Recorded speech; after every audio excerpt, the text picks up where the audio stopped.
कहा जाता है कि जिस जगह पर डी मार्ट का स्टोर होता है उसके 5 किलोमीटर के रेडियस में कोई भी किराना स्टोर खोलने की हिम्मत नहीं करता, क्योंकि बाकी के स्टोर्स अपने प्रोडक्ट को जिस प्राइस पर बेचते हैं डी मार्ट उसी सेम प्रोडक्ट को 20 से 30% कम रेट पर दे देता है। एक तरफ ये कंज्यूमर्स को सस्ते में सामान देता है, दूसरी तरफ अपने इन्वेस्टर्स को मैनीफोल्ड रिटर्न भी दे रहा। साल 2017 में डी मार्ट सिर्फ 300 रुपए के प्राइस पर अपना IPO लेकर आया था, जिसने केवल 3.5 साल के अंदर 7 गुना से भी ज्यादा का रिटर्न दे दिया। लेकिन पिछले कुछ समय से इन्वेस्टर्स की टेंशन अब बढ़ती नजर आ रही है, क्योंकि एक समय इतना हाई रिटर्न देने वाला ये स्टॉक अब अपने पीक पॉइंट से 40% नीचे आ चुका है। तो आखिर इस भारी गिरावट का रीजन क्या है? क्या डी मार्ट का खेल अब खत्म होने वाला है और कहीं इन सभी लॉसेस के पीछे रिलायंस रिटेल का हाथ तो नहीं है? आइए डिटेल में जानने की कोशिश करते हैं। दोस्तों, डी मार्ट के डाउनफॉल को समझने से पहले हमें इसके शुरुआती दिनों को जानना होगा कि ये अपने किस स्ट्रेटजी से मार्केट में फेमस हुआ। डी मार्ट की शुरुआत राधाकिशन दमानी ने साल 2002 में की थी। आपको बता दें कि राधाकिशन दमानी एक बहुत ही जाने माने इन्वेस्टर हैं, जहां स्टॉक मार्केट के बिग बुल राकेश झुनझुनवाला इनसे एडवाइस लेते थे। कहते हैं कि अगर आप एक अच्छे इन्वेस्टर हो तो ये आपको अच्छा बिजनेसमैन बनने में हेल्प करता है। और ये चीज हम राधाकिशन दमानी की मार्केटिंग स्ट्रेटजी और डी मार्ट की अनएक्सपेक्टेड ग्रोथ से सीख भी सकते हैं। जब राधाकिशन दमानी अपना सुपरमार्केट खोलना चाहते थे तो उन्होंने इसके ऊपर खूब रिसर्च की, कई देशों की बड़ी बड़ी सुपरमार्केट चैन को एक्सप्लोर किया और समझना चाहा कि वहाँ के कंज्यूमर्स क्या चीज खरीदना ज्यादा पसंद करते हैं। उस दौरान उन्होंने नोटिस किया कि लोग डिस्काउंट वाली चीजों की तरफ ज्यादा अट्रैक्ट होते हैं, पर केवल डिस्काउंट देकर वो ग्रोथ की सीढ़ियां नहीं चढ़ सकते थे, क्योंकि उस समय पहले से ही फ्यूचर रिटेल ने अपना बिग बाजार ओपन कर रखा था जो अच्छे डिस्काउंट भी ऑफर कर रहा था। ऐसे में उनकी सुपरमार्केट में कोई क्यों ही जाता। तो अब राधाकिशन दमानी ने ये प्लान बनाया कि वो बाकी के सुपरमार्केट से भी ज्यादा डिस्काउंट देंगे, पर ये काम उनके लिए बहुत ही ज्यादा चैलेंजिंग होने वाला था। तो इन चैलेंजेस को मात देने के लिए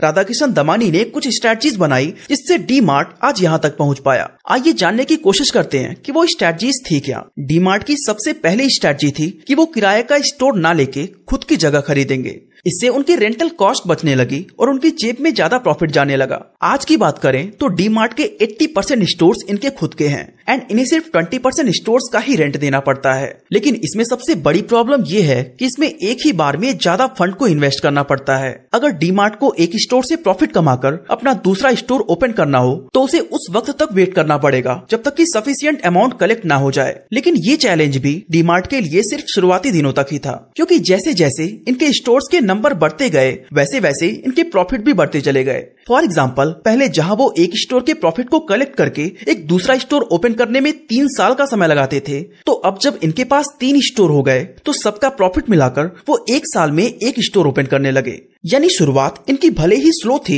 लेकिन बाद में डी मार्ट का एक्सपेंशन तेज हो गया। दोस्तों, चाहे डी मार्ट हो या कोई और सुपरमार्केट, ये एक बहुत ही कमाल की स्ट्रेटजी पर काम करते हैं जो है स्लॉटिंग फीस। आप जो भी प्रोडक्ट सुपरमार्केट में देखते हैं उन प्रोडक्ट को उस जगह पर रखने के लिए कंपनीज को एक स्लॉटिंग फीस चुकानी पड़ती है। इसे आप उस प्रोडक्ट का एंट्री फीस या किराया भी मान सकते हैं। अब ऐसा इसलिए क्योंकि सुपरमार्केट में डेली हजारों की संख्या में कस्टमर्स आते हैं, तो ऐसे में हर कंपनी चाहेगी कि उसका प्रोडक्ट लोगों के नजर में आए और ज्यादा से ज्यादा लोग उसे खरीद सकें। एक तरह से कह सकते हैं कि ये कंपनीज की मजबूरी होती है कि वो अपने प्रोडक्ट को वहां पर प्लेस करने के लिए डी मार्ट या इस जैसे बाकी सुपरमार्केट को स्लॉटिंग फीस के नाम पर एक भारी रकम चुकाती है। अब बहुत से लोगों के मन में सवाल आता है कि डी मार्ट MRP से 20 से 30% डिस्काउंट देकर भी प्रॉफिटेबल बिजनेस कैसे बना हुआ है। तो आपको बता दें, इसके पीछे इसी स्लॉटिंग फीस का कमाल है। इसको हम एक एग्जांपल के थ्रू समझते हैं।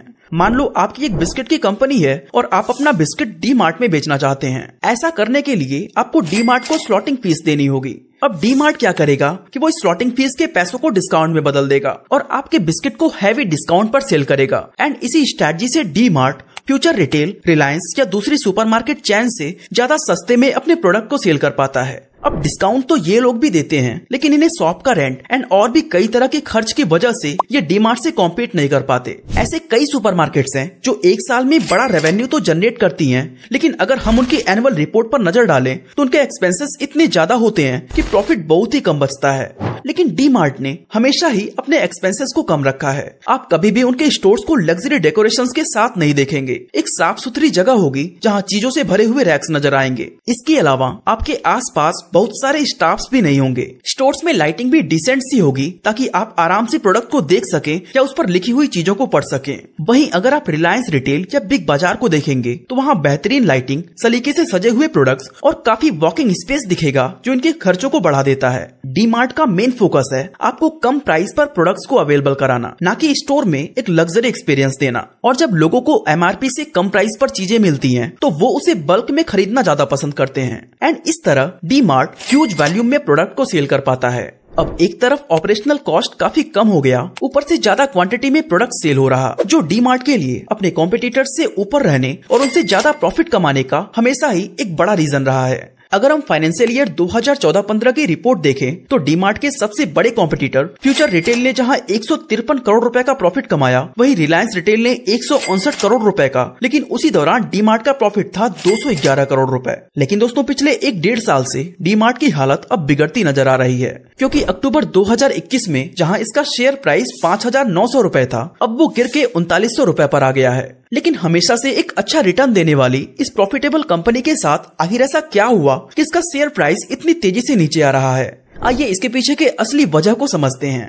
दोस्तों डीमार्ट का सबसे बड़ा कॉम्पिटिटर था फ्यूचर रिटेल, जिसकी शुरुआत 2002 में हुई थी और डायरेक्टली या इनडायरेक्टली तब यही दोनों आपस में एक दूसरे को कॉम्पीट कर रहे थे। लेकिन 2006 में रिलायंस रिटेल की शुरुआत होती है एंड तब से डीमार्ट का कंपटीशन और भी ज्यादा हाई हो गया। लेकिन तब इसका असर कभी भी इसकी सेल्स या प्रॉफिट पर नहीं पड़ा, बल्कि वो साल दर साल खुद को एक्सपैंड करता गया। मगर पिछले 4 से 5 सालों में मुकेश अंबानी का मेन फोकस रिलायंस रिटेल पर ही रहा है, क्योंकि वो एफएमसीजी मार्केट में अपनी पकड़ को मजबूत बनाना चाहते हैं। यही रीजन है कि जहां रिलायंस रिटेल का रेवेन्यू 2022 में 1.99 लाख करोड़ रुपए था, वो 2023 में 2.6 लाख करोड़ हो गया, जो 30% का इंक्रीज था।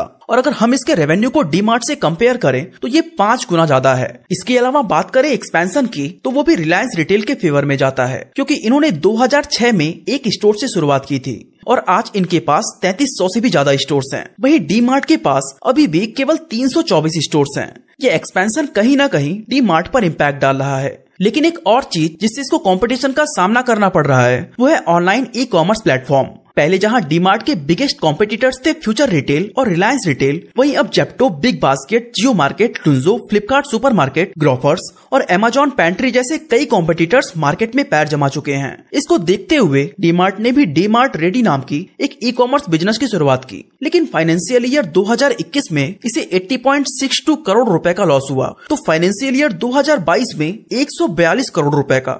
और इन सब का असर कंपनी के शेयर प्राइस पर भी देखा जा सकता है।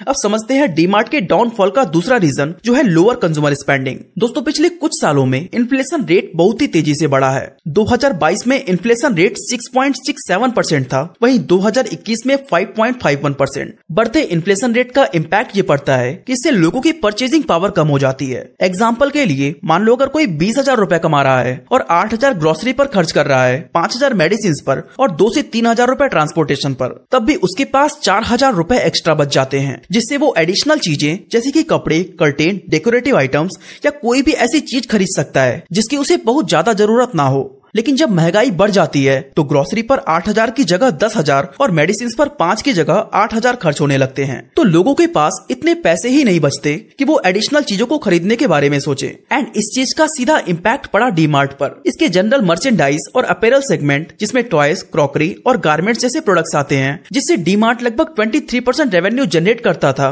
उसकी सेल अब बहुत ही ज्यादा कम हो गई है। और लोअर कंज्यूमर स्पेंडिंग की वजह से कंपनी के प्रॉफिट पर काफी इम्पैक्ट पड़ रहा है। बात करें डीमार्ट के डाउनफॉल की तीसरी सबसे बड़ी वजह की, तो वो है लो मार्जिन। दोस्तों इन्फ्लेशन का कोई खास इम्पैक्ट ग्रोसरी आइटम्स पर नहीं पड़ता है, क्योंकि लोग राइस, ऑयल, स्पाइसेस या कोई भी प्रोडक्ट जिसे वो डेली कंज्यूम करते हैं उसे तो खरीदेंगे ही, क्योंकि ये एसेंशियल प्रोडक्ट्स के कैटेगरी में आते हैं। पर डीमार्ट के साथ प्रॉब्लम ये है कि इन सारे प्रोडक्ट्स पर उसे बहुत ही कम मार्जिन रिसीव होता है, वहीं नॉन एसेंशियल प्रोडक्ट्स पर इसे ज्यादा मार्जिन रिसीव होता है। इसलिए अगर ग्रोसरी पर ज्यादा मार्जिन नहीं मिल रहा तो नॉन एसेंशियल आइटम से मिलने वाला मार्जिन प्रॉफिट को मेंटेन करके रखता है। लेकिन जब से इन्फ्लेशन अपने पीक पर है, लोगों ने नॉन एसेंशियल आइटम से दूरी बना ली है, जिससे इसकी प्रॉफिट पर बहुत ही बड़ा इम्पैक्ट पड़ रहा है। इवन कंपनी ने भी शेयर प्राइस कम होने का यही एक रीजन बताया है। डीमार्ट के डाउनफॉल का चौथा सबसे बड़ा रीजन है sluggish rate of store expansion. दोस्तों, रिलायंस स्टोर के एक्सपेंशन की बात तो हमने पहले ही की कि कैसे वो तेजी से अपने स्टोर्स को एक्सपैंड करके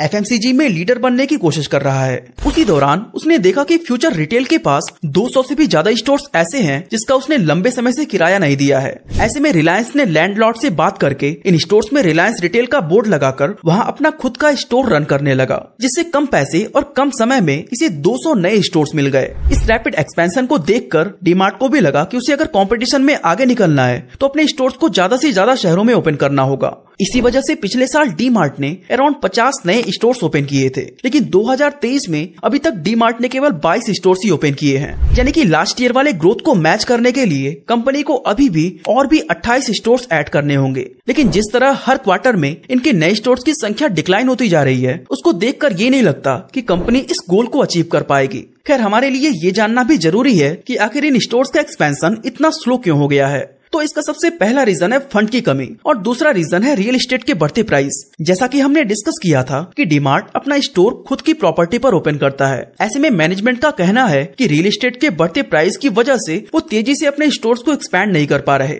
दोस्तों, डीमार्ट एक बहुत ही कंजर्वेटिव कंपनी है जो लोन के दम पर अपना रैपिड एक्सपेंशन नहीं करती, बल्कि प्रॉपर प्लानिंग के साथ एक स्टडी ग्रोथ की तरफ बढ़ने में विश्वास रखती है। इसलिए फंड की कमी और रियल एस्टेट के बढ़ते दाम की वजह से इसने अपना एक्सपेंशन स्लो कर रखा है। दोस्तों, डीमार्ट के डाउनफॉल का पांचवा सबसे बड़ा रीजन है इसका valuation and PE ratio. DMart का आईपीओ 300 रुपए पर लॉन्च हुआ था, जिसकी शेयर मार्केट में लिस्टिंग हुई अराउंड 650 रुपए पर। इसके बाद से कंपनी के शेयर प्राइस में लगातार ग्रोथ देखने को मिली। जब कंपनी अच्छी रिटर्न दे रही थी तो इसको देखकर बहुत सारे इन्वेस्टर्स इसमें इंटरेस्ट लेने लगे, जिससे इसका पीई रेशियो यानी प्राइस टू अर्निंग रेशियो 200 से भी ज्यादा हो गया। लेकिन जब इन्वेस्टर्स ने रियलाइज किया कि हर साल ये कंपनी केवल 25 से 30% के रेवेन्यू ग्रोथ के साथ बढ़ रही है, तो उनके लिए ये काफी डिसअपॉइंटिंग था। क्योंकि अगर कोई इन्वेस्टर ज्यादा पैसे इन्वेस्ट करके किसी शेयर को खरीदता है तो वो हाई रिटर्न भी एक्सपेक्ट करेगा। लेकिन जब ऐसा नहीं होता तो धीरे धीरे उन्हें समझ आने लगता है कि कंपनी के शेयर प्राइस ओवर वैल्यूड है। इसके बाद इन्वेस्टर्स नेगेटिव हो जाते हैं और शेयर प्राइस में गिरावट आती है।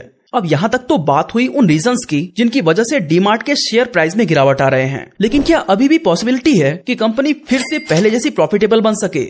जी हाँ, बिल्कुल है। और इसका सबसे पहला तरीका है एक्सपेंशन। अगर आप नोटिस करेंगे तो डीमार्ट के ज्यादातर स्टोर्स किसी स्पेसिफिक एरिया तक ही लिमिटेड हैं। फॉर एग्जांपल, मुंबई में इसके 55 स्टोर्स हैं तो दिल्ली में 12। लेकिन एनसीआर, जहां इसे एक बड़ा कंज्यूमर बेस मिल सकता है, वहां इनके एक भी स्टोर्स नहीं मौजूद हैं। ऐसा शुरुआत से ही देखा गया है कि डीमार्ट अपने आसपास के एरियाज में ही ज्यादा फोकस्ड रहता है और ऐसे कई सिटीज में अभी तक पहुंचा ही नहीं जहां इसे बड़ा कस्टमर बेस मिल सकता है। वहीं रिलायंस रिटेल की बात करें तो वो इसके बाद में आया, लेकिन ऑनलाइन हो या ऑफलाइन वो हर जगह अपना स्ट्रॉन्ग प्रेजेंस बना लिया। जबकि डीमार्ट का ऑनलाइन प्रेजेंस अभी भी बहुत ज्यादा वीक है और उस पर ज्यादा काम करने की जरूरत है। दोस्तों, रिलायंस की बिजनेस स्ट्रेटजी मैक्सिमम टाइम यही रहती है कि वो भारी डिस्काउंट देकर एक बड़ा कंज्यूमर बेस बनाता है और जब वो इसमें कामयाब हो जाता है तो प्राइस को इंक्रीज कर देता है। जबकि डीमार्ट के साथ ऐसा नहीं है, इनके प्राइस अभी तक वैसे ही हैं जैसे पहले थे। इसलिए आगे चलकर हो सकता है कि डीमार्ट फिर से पटरी पर आ जाए। इसके अलावा जेप्टो, ग्रोफर्स और जोमेटो भी पहले से ही लॉस में हैं। ऐसे में ये कंपनीज ज्यादा समय तक डिस्काउंट अफोर्ड नहीं कर सकती और ये डीमार्ट के लिए